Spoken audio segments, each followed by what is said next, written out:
Bueno, vamos a ir empezando entonces. Antes que nada, esta tarde, bueno, vamos a trabajar en problemas y la semana que viene deberíamos hacer el parcial. Pero bueno, la tarde lo charlamos bien, cómo lo vamos a llevar adelante. Bueno, si bien nosotros habíamos arrancado con la parte de óptica y les dije que todavía falta entre medio una, digamos, una parte de aplicaciones y entre estas partes de aplicaciones está lo que se conoce como espectroscopía y que en definitiva la espectroscopía nos sirve para entender qué es lo que está pasando con lo que nosotros estamos viendo o con lo que nosotros vamos a ver de acá de aquí para adelante. Es decir, la espectroscopía es la parte del estudio de la óptica, o la parte de la óptica en la que se utilizan redes de difracción para separar las distintas longitudes de onda, inicialmente del visible, después de el visible extendido con el infrarrojo y el ultravioleta, de manera de poder caracterizar de manera de poder caracterizar cómo está formada la materia. Porque resulta que algo que descubrieron, pero que en realidad se descubrió a posteriori de lo que nosotros estamos empezando a ver, que es una introducción a la física cuántica, eh, se pensaba al momento de lo que nosotros vamos a comenzar a analizar ahora, que la luz era realmente un espectro continuo, es decir, que no había bandas especiales o que no había zonas en donde no hubiera emisión de luz. Siempre se pensó que la luz era básicamente un espectro continuo. Y lo cierto es que cuando se comienza con este planteo de física cuántica, ahí surgió la duda de si realmente la luz era un espectro continuo o tenía solamente determinadas longitudes de onda permitidas. Y lo que se descubrió es que tenía determinadas longitudes de onda permitidas. No existía un espectro total y absolutamente ocupado por diferentes emisiones. Y entonces así existen longitudes de onda, digamos, hay espacios en el espectro que son totalmente inexistentes. Por ejemplo, uno de los más conocidos es lo que se conoce como el vacío del ultravioleta.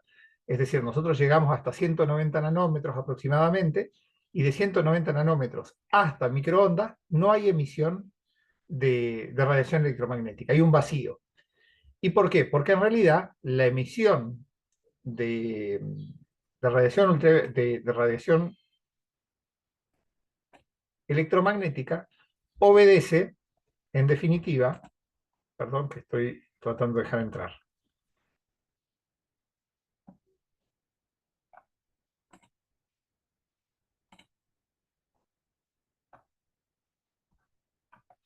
Bueno, en definitiva obedece a, a la materia en sí. Y entonces, cada elemento que nosotros tenemos en la tabla periódica y después sus combinaciones en determinadas moléculas, evidentemente, eventualmente tienen solamente emisiones en determinadas longitudes de onda. Entonces, por ejemplo, si uno tiene cloruro de sodio, ¿cómo sabe, cómo hace para distinguir que la materia que yo tengo en un determinado compuesto es cloruro de sodio?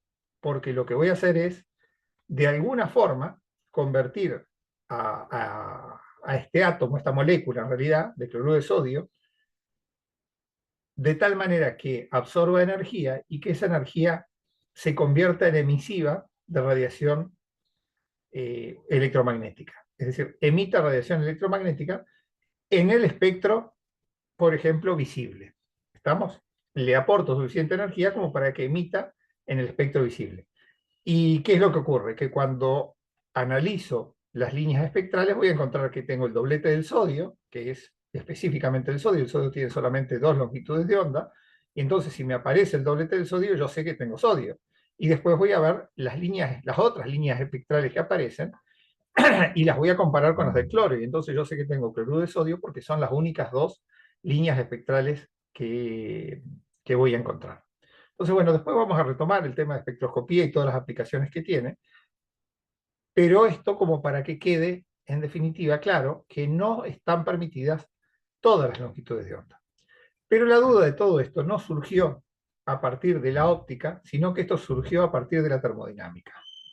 Es decir, el análisis de determinados problemas asociados con la termodinámica derivó en el planteo de lo que hoy conocemos como física cuántica. Y básicamente, ¿cuál es? Si ustedes se acuerdan, el año pasado, en Física 2, dentro de los primeros temas que vieron estaba el de transmisión de calor. ¿Vamos? Y en la transmisión de calor existen modelos bien definidos, y vuelvo a repetirlo, es decir, cuando hablo de modelos, es porque nosotros tenemos un determinado fenómeno físico, hacemos un análisis de ese fenómeno físico, y llegamos a un modelo con el que lo explicamos. Pero no quiere decir que el modelo en sí es el fenómeno físico. Los que fueron alumnos míos el año pasado recordarán que les insistí más de una vez que el campo eléctrico no existe como tal. Es decir, el campo es un modelo que nosotros definimos para explicar un determinado fenómeno. Bueno, los modelos de transmisión de calor, ¿vamos? Los modelos de transmisión de calor son modelos obtenidos a partir de la observación del fenómeno y con una expresión matemática que sintetiza el fenómeno físico que está ocurriendo. En definitiva, la conducción. Y la conducción se la analiza en función de la materia que nosotros tenemos y de los extremos de temperatura. Planteamos un gradiente de conducción, digamos un gradiente térmico, que nos indica cuál es el sentido de propagación del calor dentro de un determinado material, y la propagación del calor depende de un modelo de resistencia a la propagación de ese calor. Entonces, ¿qué es lo que vemos? Y que vemos que a partir de una vara de metal, como está dibujada ahí, si la sometemos al fuego, vemos que se pone incandescente en la punta que está en la zona de mayor temperatura, pero en la medida que nos alejamos de esa barra, digamos de esa zona de calor, vamos a ir teniendo menor temperatura. Y entonces la explicación es que hay una oposición al paso de la energía térmica que hace que el gradiente de temperatura se oriente en una dirección y tenga un valor decreciente, podríamos decir, en magnitud, ¿no? Y es un modelo que funciona bien, ¿está? Y es un modelo que funciona bien. Ahora, por ejemplo, el modelo de conducción de calor funciona muy mal cuando tenemos como ejemplo una taza. Ahí uno dirá, ¿y por qué la taza? Y es muy simple, porque en la taza ustedes tienen una temperatura elevada, sobre el vaso propio de la taza, pero en la manija la temperatura no aumenta. Y desde el punto de vista de la conducción no hay razón para que no aumente, porque uno puede hacer una taza de un solo material, es decir, no las de cerámicas que básicamente está pegada la manija, pero podríamos hacer una taza metálica que le desprendemos parte del material y podríamos o soldarla inclusive, que puede ser una barrera térmica, pero no es una barrera térmica lo suficientemente grande. Y lo que notamos es que la taza normalmente está a alta temperatura, pero la manija está a baja temperatura. Y entonces, ¿cómo se explica que ocurre esto si el modelo de conducción de calor habla solamente de una resistencia y de un gradiente? Y ahí no hay oposición a que exista el gradiente ni que haya aumentado la resistencia. Y sin embargo eso ocurre. Por lo tanto, ahí el modelo de conducción me está diciendo que tiene un límite.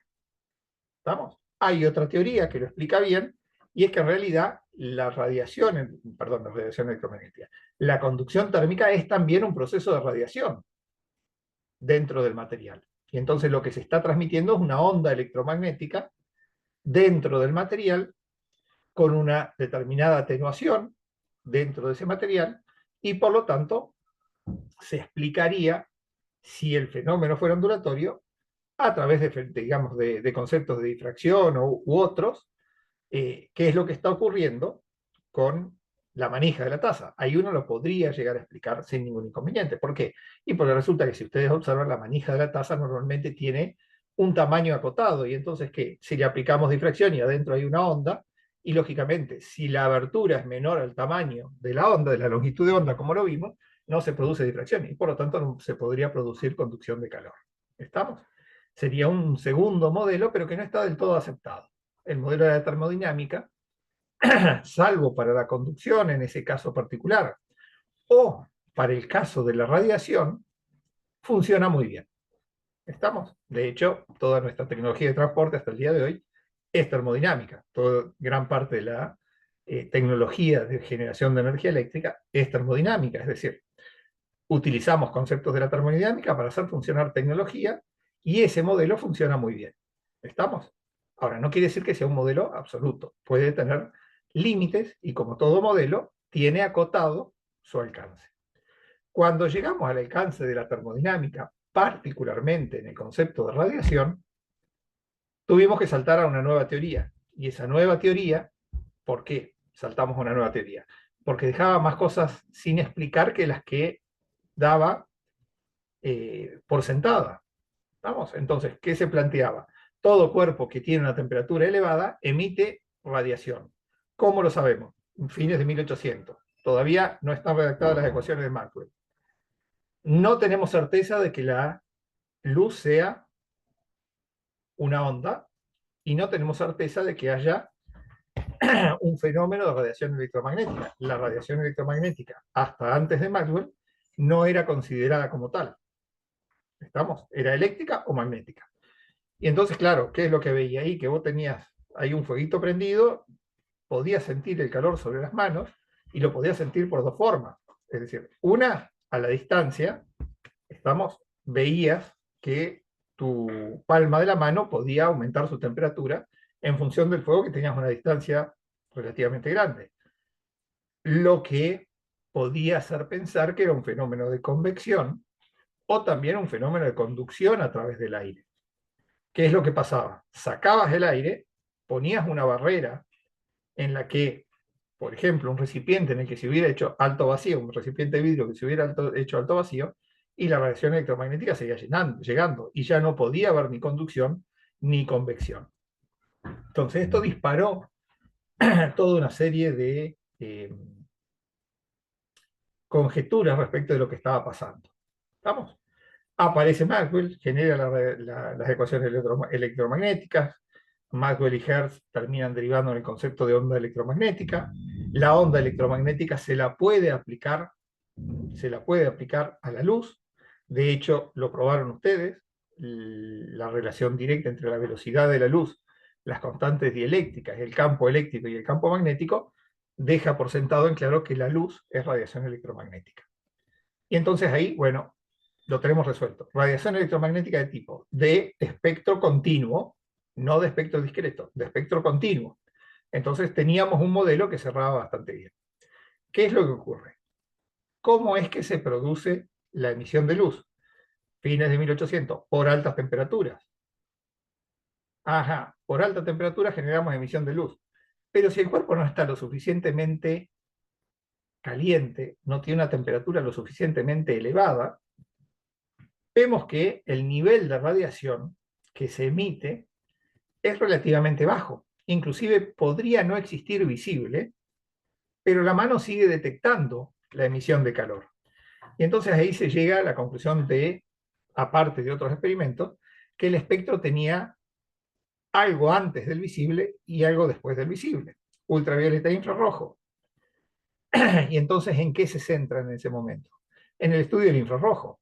¿Por qué? Y porque veían que ponían diferentes cuerpos a la radiación solar, por ejemplo, y unos tomaban mayor temperatura que otros.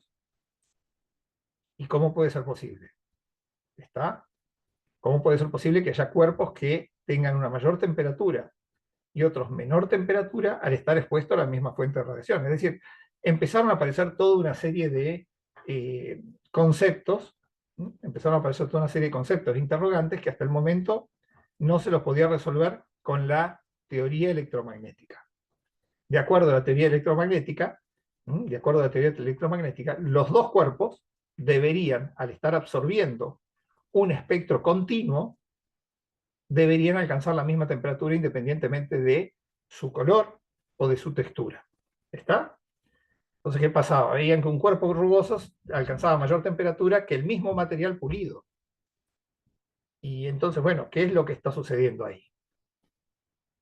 Fue justamente todo esto lo que llevó a empezar a plantear una serie de experiencias a nivel laboratorio que hoy definieron todo lo que ustedes están estudiando para ser ingenieros en electrónica, pero aparte, un montón de nuevas tecnologías.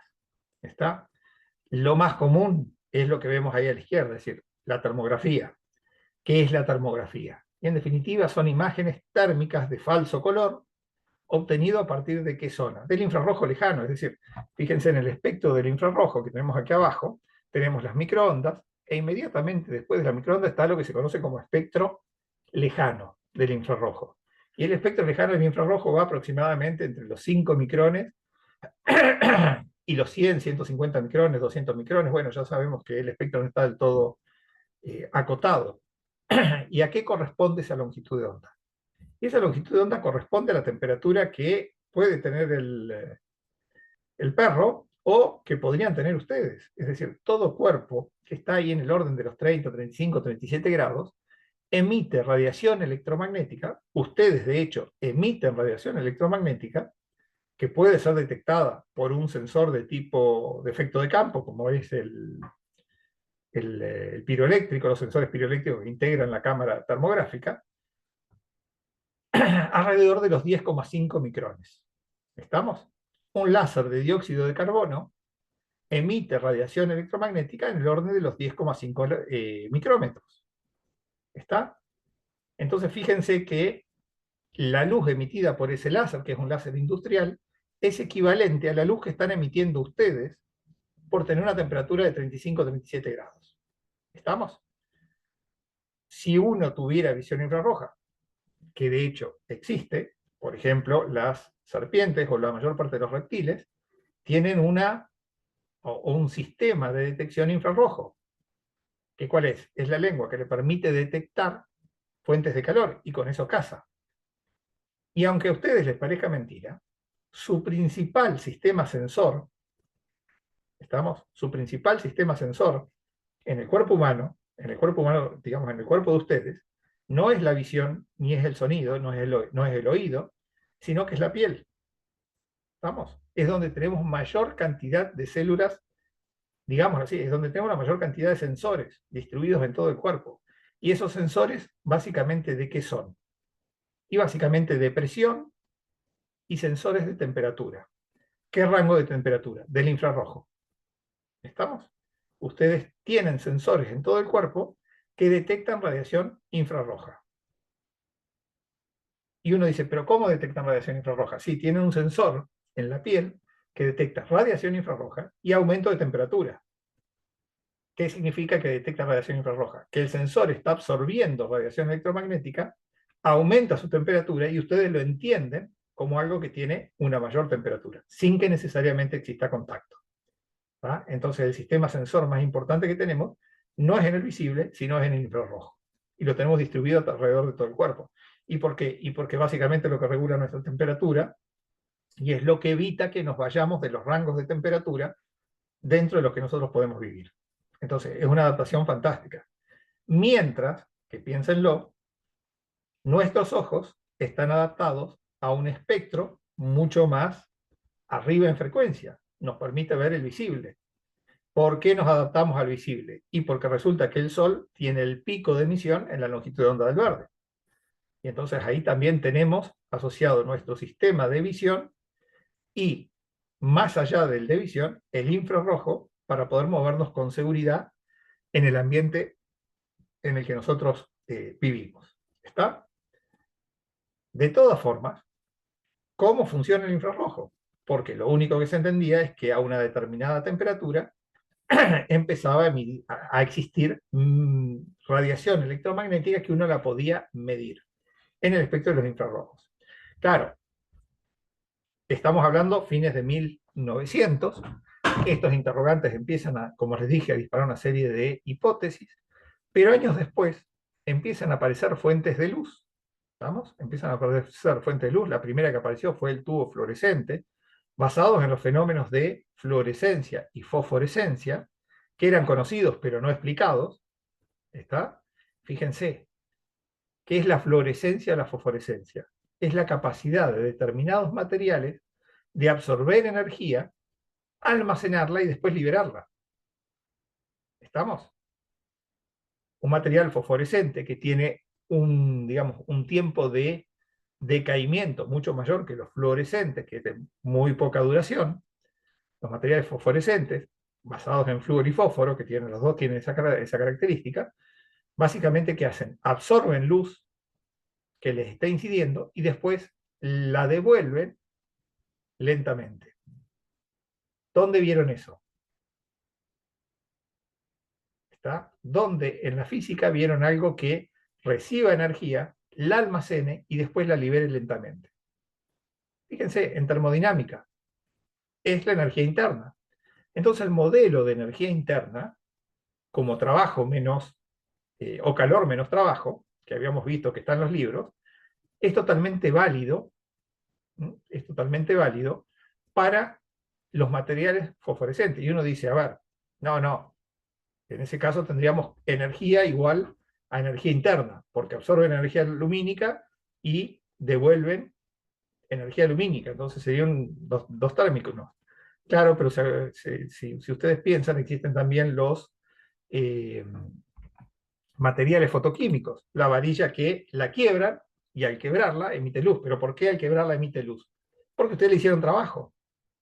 Es el trabajo que realizan sobre esas varillas, ¿m? Emisoras de luz, las que generan, a partir de la absorción de, en este caso, de trabajo, la emisión de energía interna o de luz al exterior. Es decir, que ahí el modelo de la termodinámica es coincidente con un modelo del comportamiento de la materia desde el punto de vista lumínico. Pero eso ya lo conocemos años después.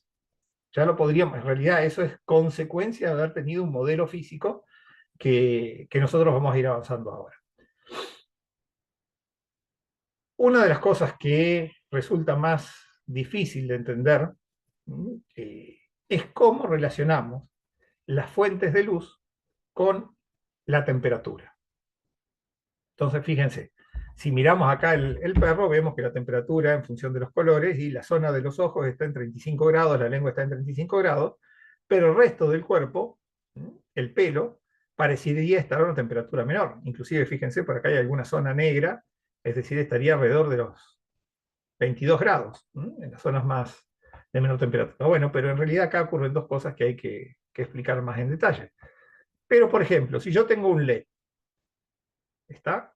Yo tengo un LED y el LED emite luz. Si es un LED blanco de 5 milímetros, de alto brillo, pero no de alta potencia, el LED está frío. Es decir, lo puedo hacer funcionar y no voy a notar un aumento de temperatura medible en forma directa. Habría que medirlo muy, digamos, muy precisamente y encontraríamos que tiene unos grados arriba de la temperatura ambiente. No hay emisión de calor, pero hay emisión de luz.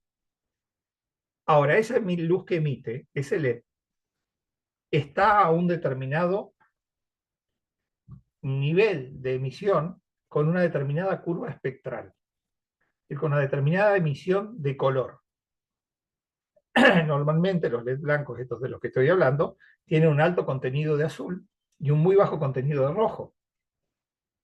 Entonces, ¿qué es lo que se hizo? Cuando se empezó a ver que se podían generar fuentes de luz fría, no basadas en temperatura, sino en fenómenos mucho más complejos, que había que poder caracterizarlo respecto de algo. Y lo que se hizo es decir, bueno, yo tengo una lámpara incandescente o tengo el sol, y en función del contenido espectral que hay en un determinado lugar a una determinada hora, establezco una relación entre lo que se denomina la temperatura y el color.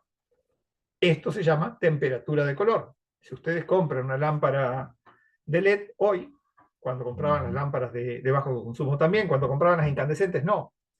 Las incandescentes, las viejas lámparas incandescentes, y tenían una temperatura de color del orden de los 2000 Kelvin, es decir, eran un color más amarillento lo que emitían, un alto contenido de rojo en realidad. ¿Por qué? Y porque la mayor parte de la radiación de una lámpara incandescente estaba en el infrarrojo, no estaba en el visible, es decir, emitía calor, no emitía luz.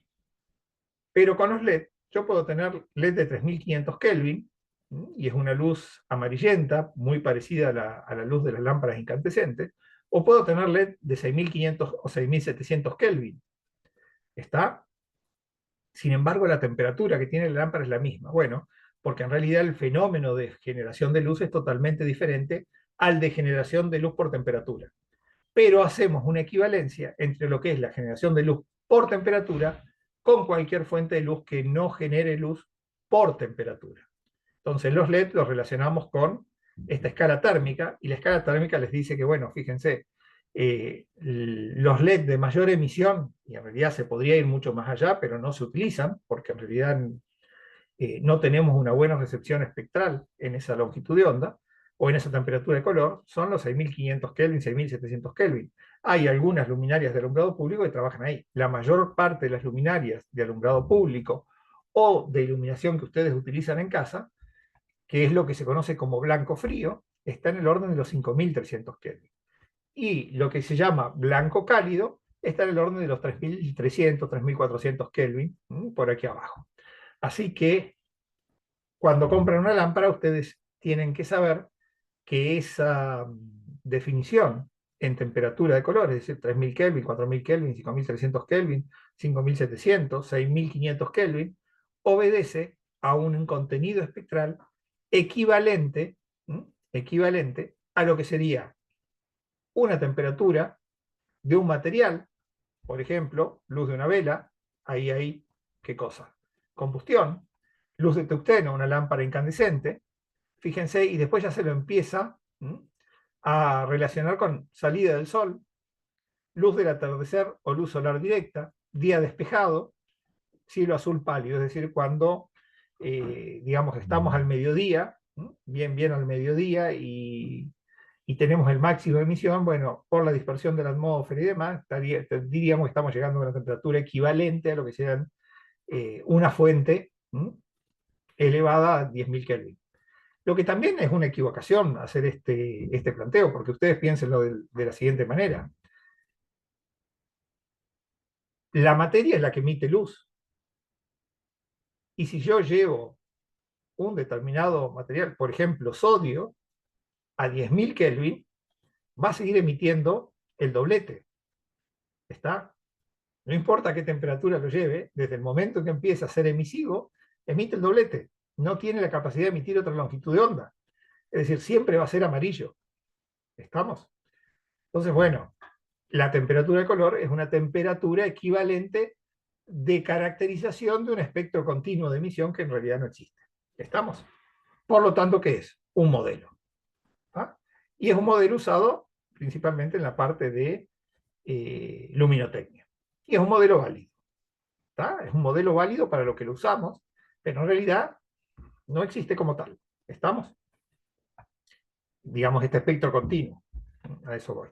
Así que todo este tipo de cosas, la termodinámica, la discontinuidad del espectro, en definitiva, el estudio del infrarrojo, la diferencia de temperatura que alcanzan el mismo, digamos, una misma materia sometida a la misma radiación, bueno, generó todo un estudio, ¿no?, que se denominó el estudio de la radiación térmica. El estudio de la radiación térmica es algo bastante particular, porque se lo asoció a la termodinámica, pero todo el estudio, a diferencia de lo que se había hecho hasta 1900, se hace en laboratorio. ¿Estamos? ¿Qué es lo que ocurre? Nos dimos cuenta que dos cuerpos de diferente materia alcanzaban diferente temperatura a la misma radiación. Es decir, un pedazo de aluminio y un pedazo de fundición de hierro, los pongo al sol, les mido la temperatura y encuentro que cada uno tiene una temperatura diferente, a pesar de haber absorbido la misma radiación electromagnética. ¿A qué llevó esto? A que se empezó a clasificar a los cuerpos con un coeficiente de absorción de radiación electromagnética. Y este coeficiente de absorción de radiación electromagnética depende también de varias cosas, es decir, depende de la longitud de onda, depende de, por ejemplo, la materia, que es el principal caracterizador, pero aparte depende del grado de pulimiento de la superficie. Se veía que a mayor pulimiento, menor absorción. Entonces, un aluminio pulido absorbe menos energía que un aluminio esmerilado, ¿tá?, o fundición de aluminio. Y sin embargo uno podría decir son el mismo material, bueno, pero absorben energía de manera diferente. Entonces empezó a trabajar con el coeficiente de absorción. Después se dieron cuenta de una Segunda característica. La segunda característica era que el mismo cuerpo, dependiendo de su grado de pulimiento, emitía diferentes niveles de intensidad de radiación electromagnética a la misma temperatura. Es decir, había una relación entre la longitud de onda, la radiación emitida y la materia que le estaba emitiendo, pero aparte de la materia, cómo estaba terminada esa materia. Lo que generó una tremenda ensalada. Y entonces, a partir de ahí, lo que se buscó es decir, bueno, ¿cuál es el radiador? ¿Tá? ¿Cuál es el cuerpo que tenga una emisión o una absorción igual a 1? ¿Estamos? Es decir, ¿de qué manera yo tengo que emite todas las longitudes de onda y la mayor intensidad para una determinada temperatura? Y entonces ahí es lo que se llamó el cuerpo negro ideal.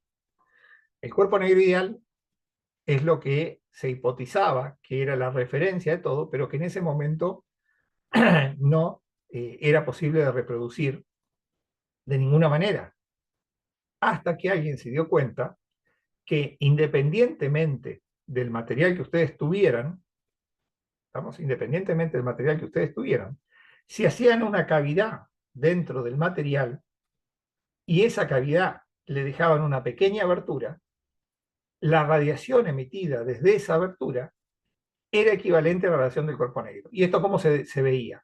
Porque ustedes tenían un bloque de hierro construido de esa manera, tenían un nivel de radiación que obedecía a todo el bloque y en la zona de la abertura el nivel de radiación era mucho mayor. Es decir, veíamos mucho mayor brillo, había mucho mayor emisión de luz. Si ustedes le prestan atención cuando hagan un asadito, fíjense que en las zonas donde hay determinadas zonas de las brasas que emiten mayor luz que otras. Y esas están asociadas a pequeñas aberturas sobre el material y por lo tanto son casi de emisión ideal. ¿Estamos? Bueno, con este radiador de cavidad, así se lo llamó, se empezó a trabajar para tratar de definir la ley que demostrara, vamos, se empezó a tratar de definir la ley que demostrara el comportamiento de la radiación térmica. Y lo cierto es que se la pasaron un tiempo largo y no lo podían resolver. Hoy, fíjense la foto que tiene ahí abajo, ¿qué es? Es la misma estatua, yo no sé si será Stalin o quién es ese, o Freud, no sé quién es, por la cara, está pintado con pintura invisible. ¿Qué significa pintura invisible? Pintura invisible significa que tiene coeficiente de absortividad igual a 1. Entonces, fíjense, aparece como una mancha negra. ¿Por qué? Y porque básicamente absorbe todas las longitudes de onda que llegan a esa superficie. No hay radiación reflejada. ¿Estamos? No hay radiación reflejada, por lo menos dentro del visible. Puede que lo llevamos al infrarrojo y sí, puede que en el ultravioleta también, pero en el visible ese material absorbe todas las longitudes de onda. Fíjense que sería bastante desconcertante estar en una habitación que estuviera pintada con esa pintura. Imagínense estar en una habitación en la que ustedes tienen una fuente de luz, las paredes pintadas con esta pintura, el techo pintado con esa pintura y el piso pintado con esa pintura. Lo único que se verían es a ustedes en la nada y la fuente de luz. Y después no podrían ver absolutamente nada. ¿Vamos? El cerebro no estaría preparado para eso. Es decir, uno se volvería literalmente loco tratando de ubicarse en ese entorno porque no hay más que un punto de referencia que fuera la fuente de luz. ¿Estamos? Con lo que, bueno, hoy es posible analizar qué pasa, por lo menos dentro del visible, con el cuerpo negro ideal. Pero en aquel entonces se utilizó el radiador de cavidad. Cuando empezaron a estudiar el radiador de cavidad, se encontraron con curvas que no podían ser modeladas. ¿Qué significa que no podían ser modeladas? Que cuanto más llore el esfuerzo para tratar de encontrar una función matemática que ajustaba o que ajustara a los datos empíricos, se fracasaba. Entonces, ¿qué conseguían? Y conseguían, fíjense, estas son las curvas de lo que se denomina radiancia espectral. ¿Qué es la radiancia espectral? Es una función matemática que relaciona la potencia emitida con la longitud de onda. Es decir, la intensidad de radiación por metro cúbico, en este caso, la intensidad de radiación hacia el ambiente, ¿vamos? Lo que llamamos intensidad, el vector de Poynting, relacionado con la longitud de onda. Y entonces, ¿qué pasaba? Se encontraban modelos que ajustaban o muy bien en el infrarrojo, pero después no ajustaban en el visible, es decir, las curvas no tenían esta característica de ser, fíjense, crecientes desde cero, tener un pico y después bajar. Se encontró cómo modelar el pico, se encontró cómo modelar esta zona, pero no se podía modelar la curva completa. ¿Estamos? Con los modelos matemáticos que se le estaban aplicando hasta ese momento, ¿no? Y lo único que se podía decir es que cuanto más elevada era la temperatura, mayor era la radiación térmica emitida, es decir, mayor la intensidad. ¿Vamos? Es decir, que si yo llegaba a 10.000 grados Kelvin, cosa que no podía ser, pero imagínense que llegábamos a 10.000 grados Kelvin y medíamos el vector de Poynting, medíamos la intensidad radiada y teníamos un valor grande. Pero si íbamos a 15.000 teníamos un valor mayor, si íbamos a 20.000 teníamos un valor todavía mayor. No llegamos a esa temperatura, estamos hablando de máximo de 5.500 Kelvin, que es lo que se podía hacer llegar al cuerpo, y se veía que ahí teníamos un pico. Lo otro que se veía, que cuanto más alta era la temperatura, ¿vamos? Más alta era la temperatura, el pico este de radiación, el pico máximo, se corría hacia el ultravioleta. Es decir, se corría hacia longitudes de onda menores. Y es todo lo que se sabía, y es todo lo que se podía modelar, y eso dio origen, perdón,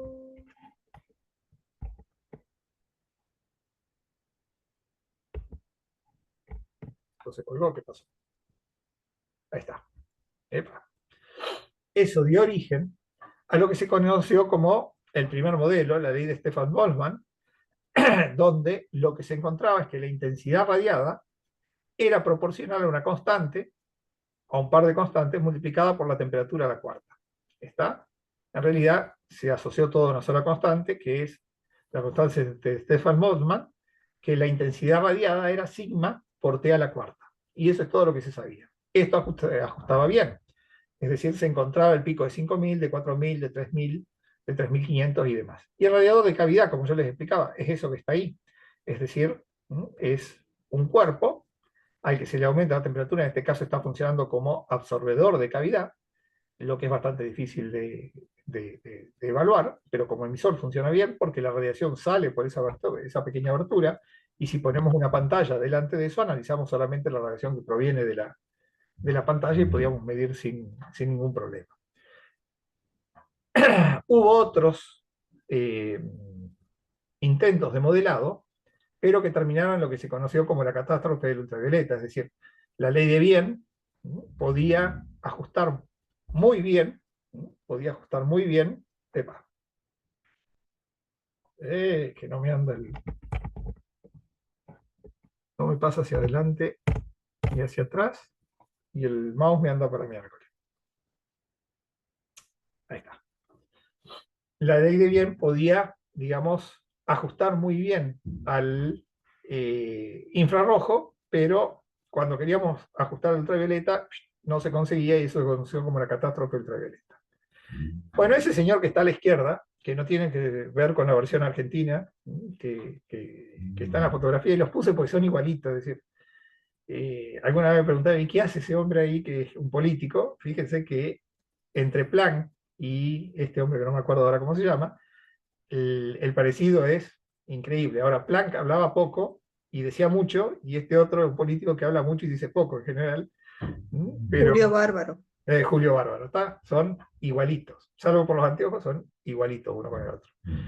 ¿Qué pasó con Planck? Bueno, Planck tuvo una idea, digamos, no es que tuvo una idea, tuvo la capacidad de tener un pensamiento, digámoslo así, lateral. Lo que hoy se les exige a ustedes, ¿estamos? Tuvo la capacidad de innovar, en este caso, en un modelo matemático diferente. Era un tipo sumamente inteligente. Planck era una persona sumamente inteligente. Y entonces, ¿qué hizo? Lo que él planteó fue lo siguiente. Primero, lo que se veía era que la curva medida de radiancia espectral obedecía a una función de distribución. Vamos para atrás. Si ustedes recuerdan las funciones de distribución estadística, ¿a qué se parece esta? No es una distribución normal, ¿vamos? Pero es una curva de distribución. Yo no me acuerdo, creo que era chi cuadrado la que se desplazaba hacia la izquierda, y es una función de distribución estadística. Entonces, eso también lo notaron. ¿Qué es lo que ocurre? Las estadísticas no tienen que ver en la física. Sin embargo, existía parte de la física, que nosotros no lo vimos en segundo año, que es lo que se llama la mecánica estadística, que se aplicó a la teoría cinética de los gases. Entonces, el concepto de estadística no era del todo eh, alejado de la física. Era bastante más asumido en la química, pero no eventualmente en la física. Y resulta que la curva de radiancia espectral obedecía a una función de distribución estadística. ¿Vamos? Yo no me acuerdo a quién fue que le dieron, lo tendría que buscar, ahora no lo recuerdo, a quién le dieron el premio Nobel en 1911 por plantear que la longitud de onda máxima multiplicada por la temperatura era un valor constante, 2.898 micrómetros por Kelvin. Independientemente de cuál era la longitud de onda máxima, si tomábamos esa longitud, ese pico y lo multiplicábamos por la temperatura, nos daba siempre 2.898.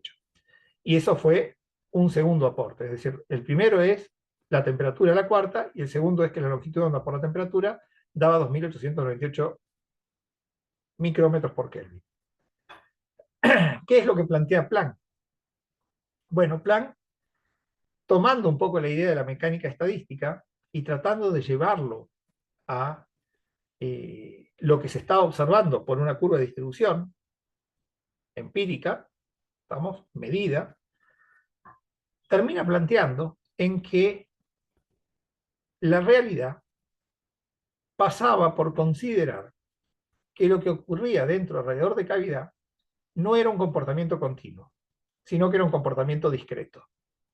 Es decir, no estábamos en un modelo de matemática de números reales, sino estábamos en un modelo matemático de números enteros. Lo que, a decir verdad, desde el punto de vista matemático, piénsenlo, es un retroceso de varios cientos de años. ¿Por qué la física debería comportarse si en el resto digamos, del mundo clásico obedecía a condiciones de números reales y a modelos de números reales? ¿Por qué debería tener un comportamiento estadístico, probabilístico, basado en números discretos?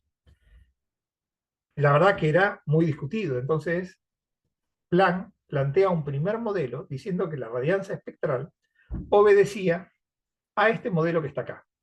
A sobre lambda a la quinta multiplicado por 1 sobre E a una constante B, lambda por T es lo que nosotros vemos acá, en el premio Nobel de 1911, menos 1. Y resulta que cuando él modelaba matemáticamente esta función con esas constantes, que él había calculado a partir de las curvas existentes de, de medición, la curva teórica ajustaba perfectamente a la curva medida. Pero para que esto ocurriera, esas constantes no podían depender libremente, sino que tenían que tener un número n asociado en algún punto. Es decir, que de alguna manera existían solamente algunos estados permitidos dentro del radiador de cavidad. ¿Y qué eran estos estados permitidos? Los átomos o moléculas de la materia dentro del radiador de cavidad no podían oscilar a cualquier frecuencia de manera de generar cualquier longitud de onda. Solamente lo podían hacer en estados bien definidos. Y entre estado y estado no había nada. ¿Estamos? Es decir, entre un estado y el otro estado no existía nada. Pasábamos de un estado N1 a un estado N2, de un estado N2 a un estado N3. Pero entre el 1 y el 2 no existía nada. Y por lo tanto ahí había un vacío de emisión electromagnética. Ese es el concepto que él plantea, entendiendo que la radiación electromagnética obedecía al movimiento de estos átomos y las perturbaciones de estos iones o átomos que había dentro del radiador de cavidad. Entonces, cuando él publica esta ecuación, le dicen, no, no, señor, usted tiene que aclarar qué es A y qué es B, porque de esta forma no significa nada. Dicen que en 2 semanas modeló que la constante A es 2pi por C por H por la constante de Planck, así se la denominó, y esta constante no podía ser reducida, y lambda, digamos, dividido lambda a la quinta, y ahora la constante B era H, que es nuevamente la constante de Planck, multiplicado por la velocidad de luz, dividido lambda, la temperatura, por K, que es la constante de Stefan Boltzmann, que vimos anteriormente, que es 1,38 por 10 a la menos 23. Con este modelo le dieron el premio Nobel, ¿estamos? Y planteó lo que se conoció como el modelo de cuantización de la energía. El modelo por el cual, bien, ahí me aclararon en el chat quién era el que recibió el premio Nobel. ¿Está? Digamos, él nunca, más allá de haber modelado el concepto de cuantización de la energía, fue aceptado del totalmente, digamos, no fue aceptado totalmente por él, mucho menos por muchos físicos de la época. Pero la hipótesis que él planteó siguió adelante en cuanto a su estudio. Tengan en cuenta, Planck, los Curie, Born, Einstein, es decir, es el periodo en el que la física y la química tiene su apogeo en cuanto a la cantidad de gente y la formación de esa gente en el desarrollo de nuevos conceptos respecto de los siglos anteriores, y el avance que ellos consiguen en esos 20 años, en esos 20, 30 años, revolucionó el mundo hacia adelante. Ahí está. Entonces, según la ecuación de radiancia espectral de Planck, fíjense, la energía, ¿no? La energía estaba definida en niveles. Y fíjense que estos niveles se separan cada vez más, ¿no? Se separan cada vez más en la medida que vamos más arriba en frecuencia, es decir, cuando la longitud de onda se hace cada vez más pequeña.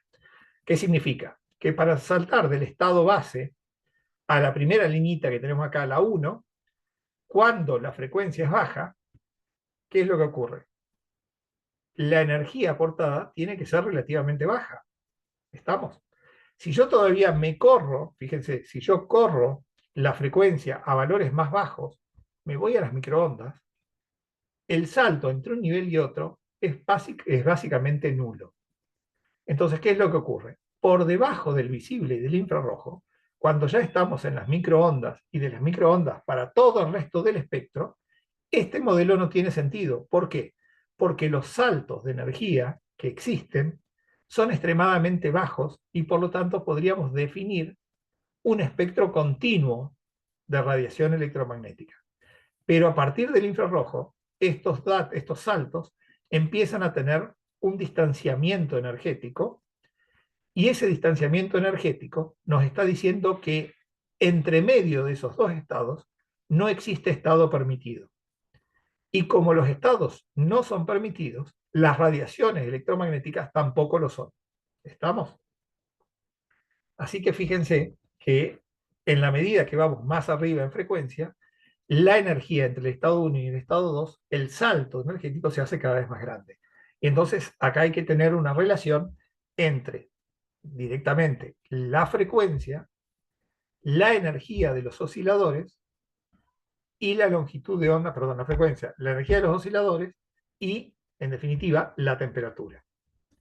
Básicamente se dice que los osciladores atómicos relacionados a los cuerpos radiantes no deben emitir o absorber ninguna energía E, sino solo energías seleccionadas de un conjunto discreto de energías posibles. ¿Y cuáles son? E igual a N por H por nu. Así como recordamos la ecuación de Einstein como E igual a mc cuadrado, la ecuación de Planck no se la recuerda por la radiancia espectral, sino se la recuerda por decir que E, la energía de los osciladores, es igual a n, que es un número discreto, por h, que es la constante de Planck, multiplicado por la frecuencia de oscilación. Con esto, fíjense que la energía depende de, o va por saltos discretos a una determinada frecuencia. Yo puedo tener el doble de energía, el triple de energía, el cuádruple de energía, pero puedo tener 2 veces y media. O tengo una o tengo dos. Lo que genera no pocos interrogantes, porque claro, ¿qué es lo que pasa? ¿Qué es lo que pasa con una energía de un electrón volt y después tengo una energía de 2 electrón volt? ¿Y qué pasa con la energía de 1,5 electronvolt? Porque yo puedo de alguna forma, imagínense, un electrón llevado a una determinada velocidad, yo le podría dar una energía cinética de 1,5 electronvolt. ¿Estamos? ¿Puedo? Sí, puedo hacerlo. Es decir, con un acelerador de partículas yo hago que el electrón alcance una energía cinética de 1,5 electronvolt. ¿Está? ¿Qué ocurre cuando yo hago interaccionar ese electrón a esa energía de 1,5 electronvolt con el resto de la materia? Resulta que va a interaccionar a un electronvolt. ¿Estamos? Va a poder ceder de su energía cinética solamente un electronvolt. Y el resto vaya uno a saber, no está permitido dentro de la física cuántica. Ya vamos a ir develando a ver ese, vaya uno a saber. Vamos a tratar de ir desmenuzándolo. Pero va a interaccionar únicamente con 1,5. Es más, si yo acelero el electrón a una energía cinética de 1,99 electronvolt, cuando lo hago interaccionar con la materia, únicamente va a interaccionar con un electronvolt, no con dos. Pero está más cerca del 2, sí, pero si no tiene 2, es con 1. ¿Está? Pero eso va en contra de lo que nosotros entendemos, sí, va totalmente en contra de lo que entienden, porque en la física clásica, donde la frecuencia de los sucesos es extremadamente baja, el espectro de energía es continuo. ¿Estamos? Pero en la medida que vamos hacia arriba en la frecuencia, el espectro de energía ya no es continuo, es totalmente discreto. A ver si me deja pasar. Bien.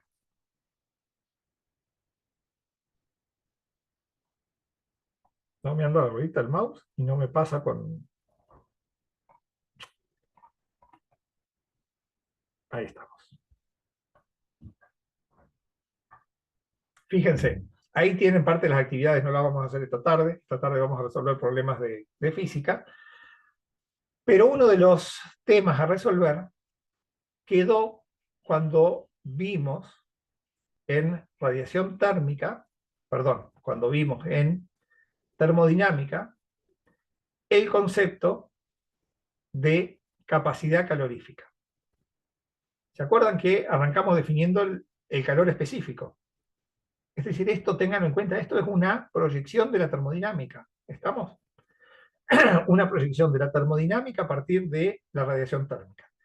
Entonces, lo primero que definimos fue el calor específico. ¿Y para qué definimos el calor específico? Y porque nosotros teníamos la temperatura y teníamos el calor, es decir, teníamos energía por un lado y los procesos relacionados con la energía tenían que ver con la temperatura. La temperatura es lo que podíamos medir en forma directa.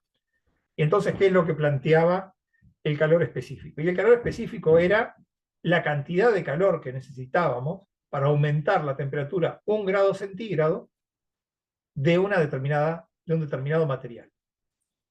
Después se dieron cuenta que no es lo mismo la cantidad de energía que necesitas para 1 gramo que necesitas para 1 kilogramo. Y entonces ahí vino la capacidad calorífica como definición, donde decíamos que era la cantidad de calor necesario para aumentar la temperatura a 1 grado centígrado de 1 kilogramo de masa, de una determinada materia. Pero claro, no es lo mismo 1 kilogramo de plomo que 1 kilogramo de hierro. ¿Estamos?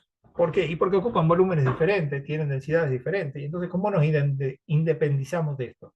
Y ahí vino lo que se conoció como capacidad calorífica molar. La cantidad de calor para hacer incrementar 1 grado centígrado la temperatura de un mol de materia. Y entonces estamos mucho mejor. ¿Por qué?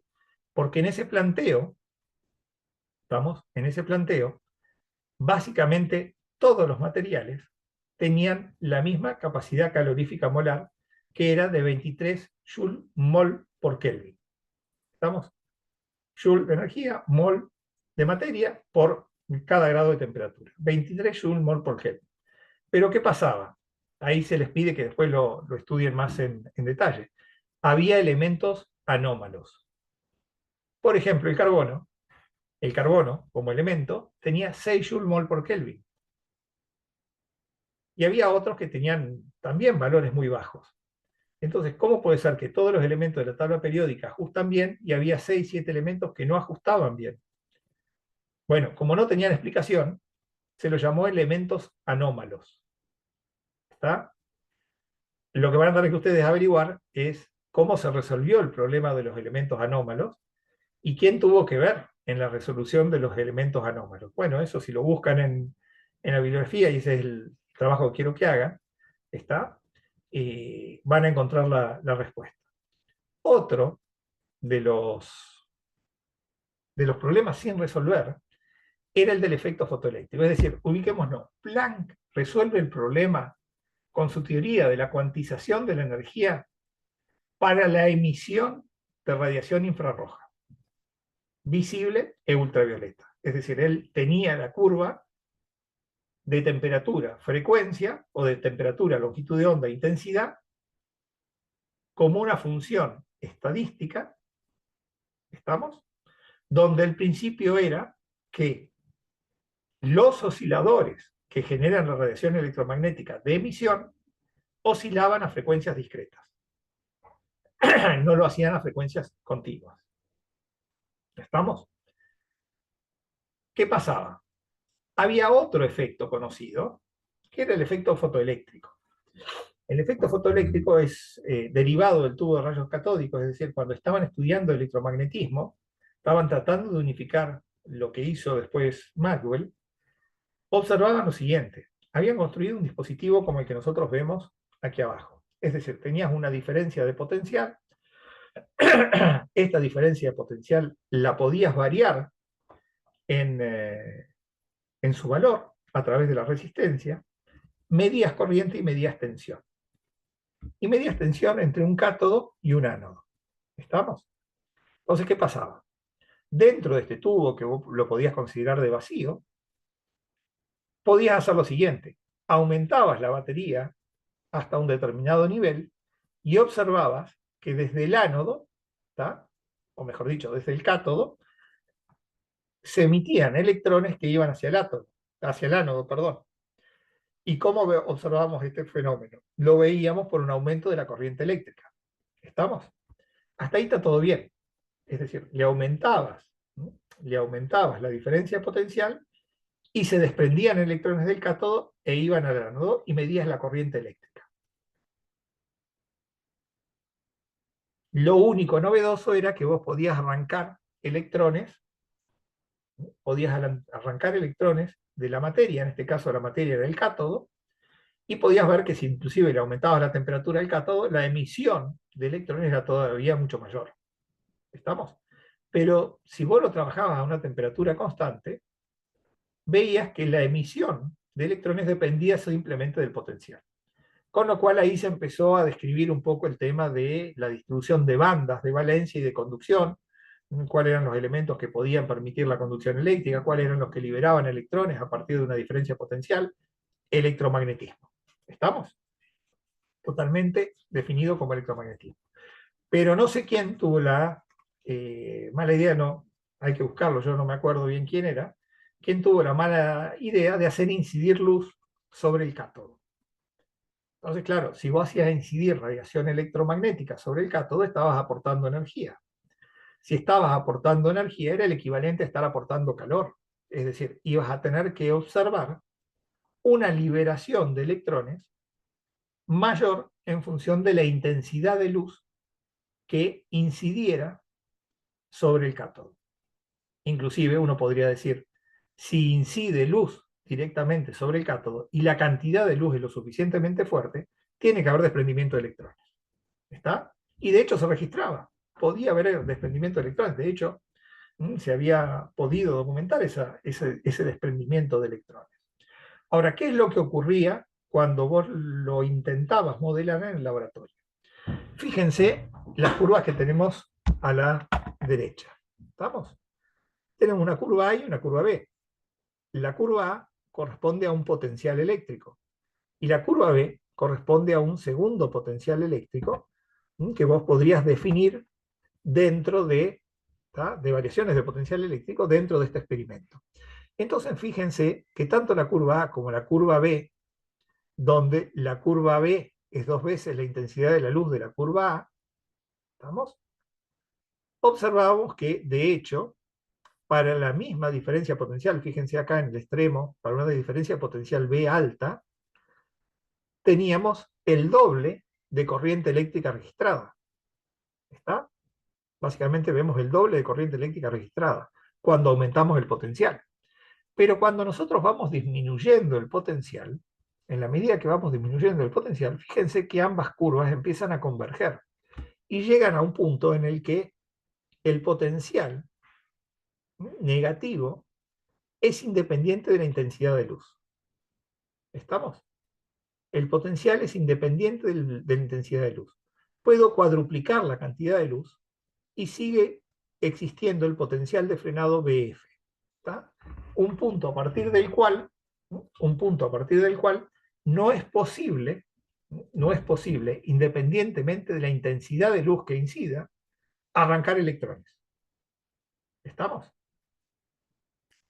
¿Qué significa esto? A ver, desde el punto de vista de la radiación electromagnética, cuanto mayor es la intensidad, mayor es la potencia. Cuanto mayor es la potencia, mayor es la energía. Al mismo tiempo, evidentemente. Entonces, saquemos la intensidad relacionada con la potencia y vayamos a la intensidad relacionada con la energía. Cuanto mayor es la energía, ¿estamos? Cuanto mayor es la energía, mayor sería la capacidad de retirar electrones. Es lo que podríamos esperar. Y resulta que eso no ocurre. ¿Estamos? A partir de un determinado potencial, que se conoce como potencial de frenado, ya no hay más emisión de fotoelectrones. Ahora, esto no obedece a un modelo electromagnético convencional, porque en el modelo electromagnético convencional, la energía es directamente proporcional a la intensidad de luz. ¿Estamos? Bien, entonces eso ya genera un primer interrogante. El segundo interrogante es el conocido como interrogante del retardo en el tiempo. Si nosotros, si nosotros seleccionábamos la longitud de onda de la luz que incidía sobre la placa, independientemente del nivel de intensidad de luz, ¿estamos? Independientemente del nivel de intensidad de luz, podía existir o no la emisión de fotoelectrones. Manteníamos el potencial constante, hacíamos incidir luz de 800 nanómetros y no registrábamos la emisión de fotoelectrones. ¿Está? ¿Qué significa esto? Desde el punto de vista electromagnético, independientemente de la intensidad, la energía es aportada en forma continua. ¿Estamos? Desde el punto de vista electromagnético, la energía es aportada en forma continua. Por lo tanto, si yo quiero, independientemente de la intensidad que exista la emisión de un electrón, lo único que tengo que hacer es esperar. ¿Está? Lo único que tengo que hacer es esperar. ¿Por qué? Porque la cantidad de energía que se va a ir aportando va a llegar a tal punto en el que la energía absorbida por los electrones sea lo suficientemente alta como para poder saltar del cátodo al ánodo. Pero esto no ocurría. Podías aumentar mucho la intensidad y no había emisión a una determinada longitud de onda. Pero por el contrario, si vos bajabas la emisión hasta niveles prácticamente nulos, pero tenías una longitud de onda lo suficientemente corta, es decir, una frecuencia lo suficientemente alta, no había retardo en el tiempo en la emisión de fotoelectrones. Es decir, con una intensidad muy baja, pero con una frecuencia elevada, detectaba corriente eléctrica.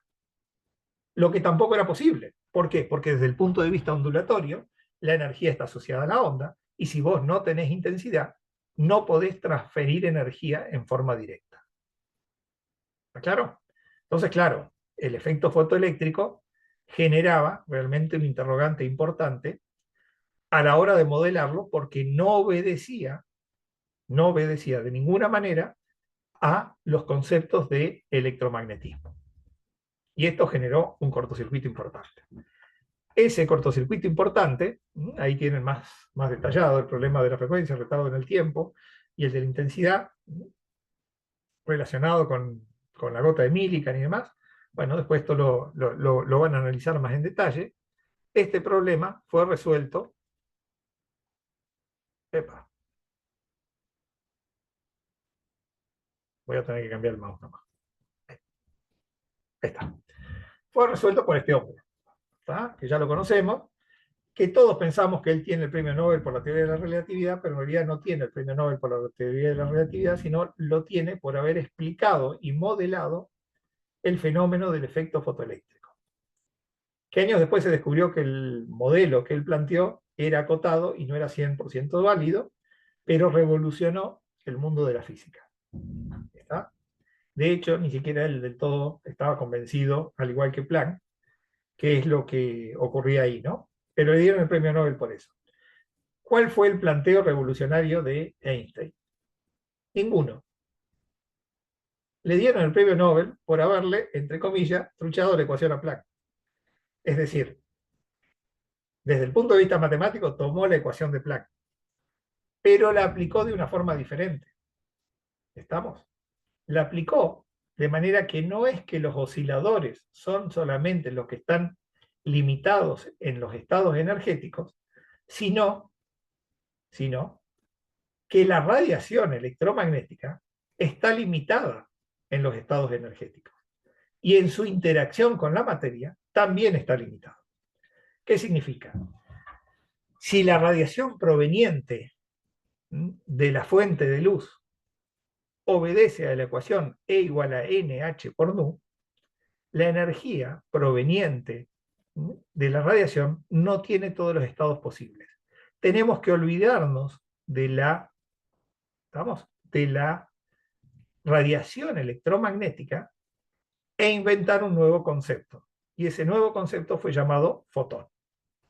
¿Estamos? Y ahí surge la teoría de la dualidad, ¿está? De la dualidad del comportamiento de la radiación electromagnética. Entonces, básicamente, ¿qué es lo que plantea Einstein? Para que el efecto fotoeléctrico pueda ser explicado, la onda electromagnética en determinados procesos se transforma en una partícula. ¿Estamos? La onda electromagnética se transforma en una partícula. Y esa partícula es la que toma relevancia en ese fenómeno físico. Ejemplo, absorción y emisión de ondas electromagnéticas. ¿Está? Absorción y emisión de ondas electromagnéticas. ¿Qué significa? Que cuando yo analizo qué es lo que pasa con la luz que entra en el experimento del efecto fotoeléctrico, hasta que se encuentra con el cátodo, es una onda. Pero en el momento en que la onda incide sobre el cátodo, en el experimento fotoeléctrico, ¿está? Se convierte en un fotón. ¿Qué es un fotón? Dificilísimo de entender. Una partícula de energía que no tiene masa. ¿Qué significa una partícula de energía que no tiene masa? Una interacción con el resto de la materia que no es continua, que es discreta. ¿Está? Una interacción con el resto de la materia que es discreta. Entonces, ¿qué es lo que ocurre? Ya no es la onda que está haciendo mover al electrón en función de su campo eléctrico, modelo ondulatorio, es decir, llega la radiación electromagnética, se encuentra con el electrón y el electrón oscila en función de la magnitud del campo eléctrico, en función del vector de campo eléctrico, en la dirección del vector de campo eléctrico, sino que ahora, cuando la radiación electromagnética se encuentra con la placa, cambia su comportamiento. ¿De qué manera? De manera que se produce un fenómeno de interacción. Cede su energía, pero no a través del campo eléctrico, sino a través de un salto discreto. Ahora ya no hablamos de radiación electrón, sino hablamos de interacción partícula-partícula. ¿Está? Es el fotón el que cede la energía al electrón y es la absorción de la energía del electrón la que permite la interacción con la materia, digamos, la interacción entre luz y materia. Para poder entenderlo bien, si el fotón, fíjense ahí abajo tenemos un dibujito, si el fotón tiene 700 nanómetros, la energía del fotón es 1,77 electronvolt. La placa que tenemos abajo es de potasio, y el potasio necesita 2 electronvolt, necesita 2 electronvolt como mínimo para que se produzca el desprendimiento de un electrón. Entonces, ¿qué es lo que ocurre? Llega un fotón de 1,7 electronvolt, no pasa nada. ¿Está? Llega un electronvolt de 2,25, digamos, llega un fotón de 2,25 electronvolt, 500 nanómetros, se desprende un electrón. ¿Está? Y el electrón lo hace a una velocidad tal como la que vemos ahí, 2,96 por 10 a la 5 metros sobre segundo. Ahora, si viene un fotón, espérenme un segundo.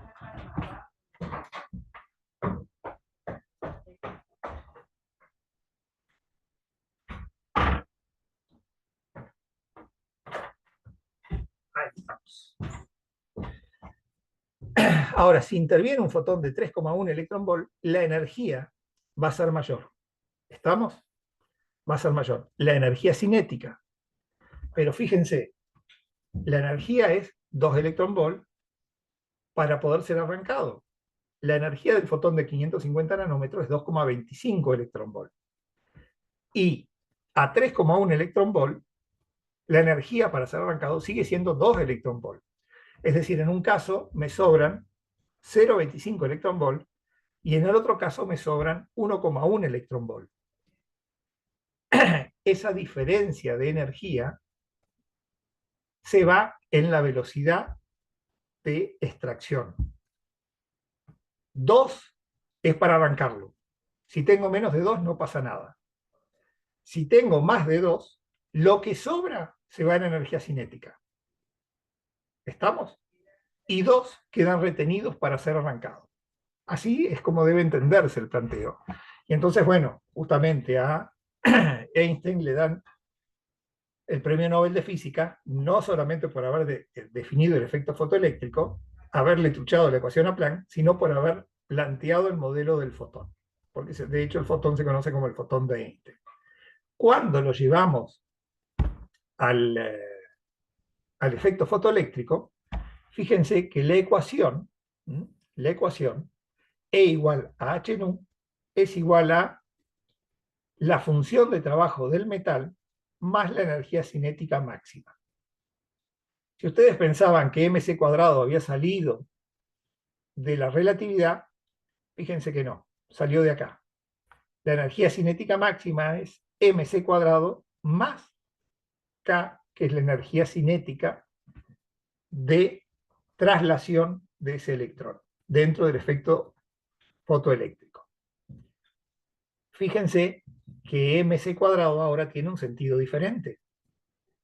No es lo que todo el mundo imagina, no, es la masa la masa cuando se mueve a la velocidad de la luz. No, mc cuadrado representa que es la energía del estado base de ese electrón.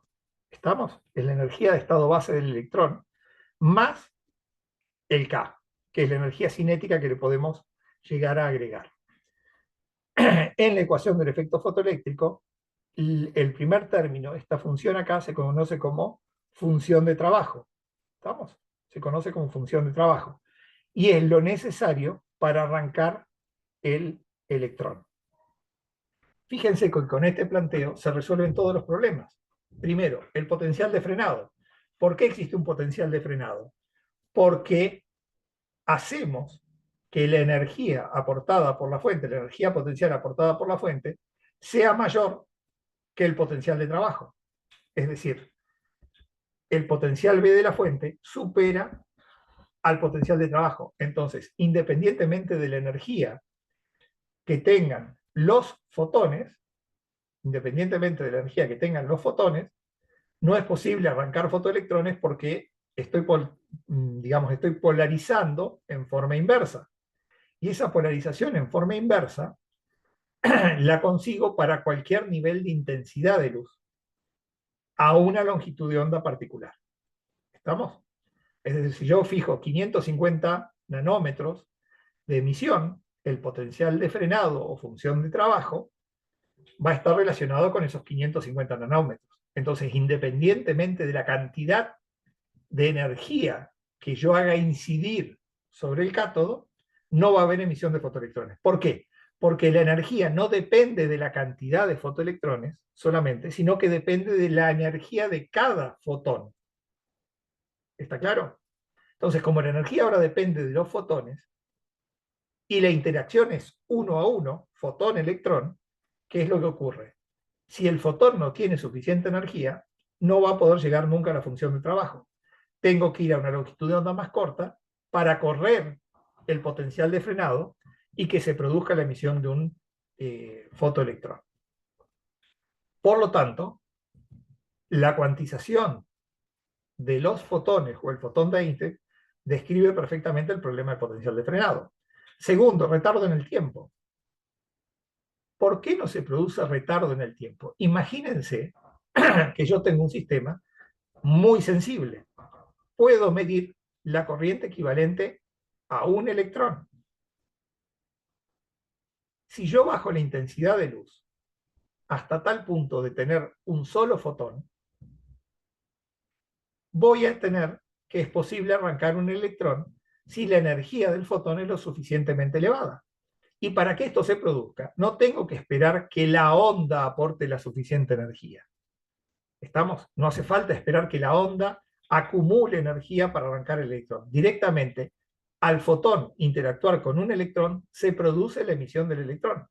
No hay retardo en el tiempo. La emisión es instantánea, solo considerando el caso de un solo fotón interactuando con un solo electrón.